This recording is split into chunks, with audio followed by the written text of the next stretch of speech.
क्या आपने कभी सोचा है कि एक आदमी जो देश का सबसे बड़ा लिकर टाइकून था, जिसे the king of good times कहा जाता था, वो अचानक देश का सबसे बड़ा डिफॉल्टर कैसे बन गया? एक आदमी जिसके पास सब कुछ था, दौलत, शोहरत, ग्लैमर, आज लंदन की सड़कों पर अपनी पहचान छुपाता फिर रहा है। नमस्कार दोस्तों, आपका स्वागत है भारतनामा में। मैं हूं रणवीर और ये कहानी है विजय माल्या की। मुझे पता है कि आज हर कोई इसके बारे में सब कुछ जानना चाहता है, लेकिन सच्चाई क्या है उसे समझना जरूरी है, क्योंकि ये पैसा सिर्फ एक आदमी का नहीं था, ये देश की जनता का पैसा था। लेकिन ये सिर्फ विजय माल्या की कहानी नहीं है, ये कहानी है एक ऐसे सिस्टम की जिसमें हजारों करोड़ का घोटाला हुआ और कोई रोक नहीं पाया। तो सीट बेल्ट बांध लीजिए, क्योंकि हम जाने वाले हैं भारत के सबसे हाई प्रोफाइल घोटालों में से एक के अंदर। विजय माल्या, ये नाम सुनते ही दिमाग में क्या आता है? एक रंगीन मिजाज अरबपति, Kingfisher calendar, IPL team, RCB, formula 1 racing. Mallya को ये सब विरासत में मिला था।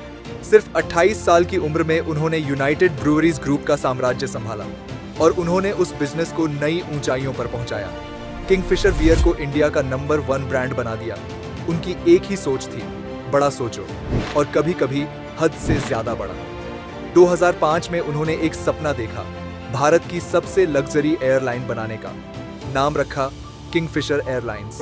एयरलाइन नहीं, एक रॉयल एक्सपीरियंस था, लेकिन इस ग्लैमर की कीमत बहुत भारी थी। बिना ज्यादा सोचे समझे बैंकों से भारी कर्ज लिया गया। आईडीबीआई, एसबीआई, पीएनबी सबने पैसे दिए, क्योंकि नाम था माल्या का, शख्सियत थी, रसूख था। लेकिन एविएशन एक खतरनाक बिजनेस है और उन्होंने सस्ती टिकट वाली एयरलाइन एयर जैकिन खरीदकर अपनी मुश्किलें और बढ़ा ली। एयरलाइन कभी मुनाफे में आई ही नहीं, घाटा बढ़ता गया और फिर एक दिन सब कुछ बंद हो गया। 2012 तक किंगफिशर एयरलाइंस जमीन पर आ चुकी थी। फ्लाइट्स कैंसिल, कर्मचारियों की सैलरी बंद, 9,000 करोड़ का बैंक लोन डूब चुका था। और फिर शुरू हुआ असली खेल। बैंकों ने नोटिस भेजना शुरू किया, केस दर्ज हुए, लेकिन माल्या पर कोई असर नहीं पड़ा। वो पार्टियां कर रही थी, विदेश यात्राएं कर रही थी और राज्यसभा सांसद होने का पूरा फायदा उठा रही थी।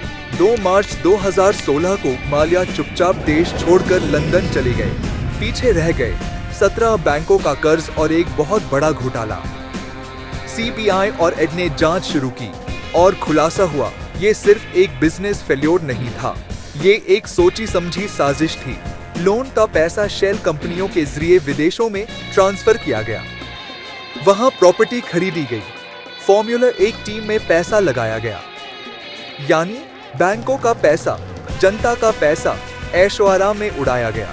उन्होंने किंगफिशर ब्रांड को गिरवी रखा, जिसकी वैल्यू जानबूझकर बढ़ा चढ़ाकर बताई गई। एकदम क्लासिक फाइनेंशियल फ्रॉड। आज माल्या लंदन में है।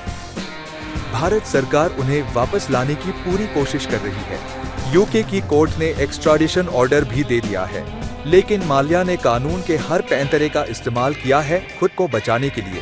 बैंकों ने कुछ प्रॉपर्टी बेचकर थोड़ी रिकवरी की है, लेकिन 9,000 करोड़ का बहुत बड़ा हिस्सा अब भी बाकी है। माल्या कहते हैं वो पॉलिटिकल विक्टिम है, वो पैसा लौटाना चाहते हैं।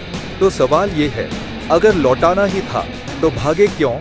विजय माल्या की कहानी सिर्फ एक घोटाले की कहानी नहीं है, ये एक आईना है जिसमें हम अपनी व्यवस्था की असलियत देख सकते हैं।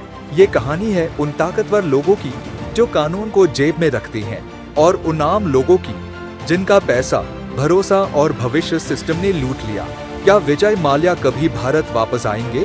क्या बैंक अपना पूरा पैसा वापस पाएंगे? आपको क्या लगता है? कमेंट्स में जरूर बताइए। दोस्तों, भारतनामा के इस अध्याय में बस इतना ही। अगर इस कहानी ने आपको सोचने पर मजबूर किया हो तो वीडियो को लाइक और शेयर जरूर करें। और हाँ, नए अध्यायों के लिए चैनल को सब्सक्राइब करके बेल आइकन दबाना ना भूलें। मिलते हैं अगले वीडियो में एक नए रहस्य, एक नए किस्से के साथ। तब तक याद रहे, भारतनामा सिर्फ कहानी नहीं, एक एहसास है।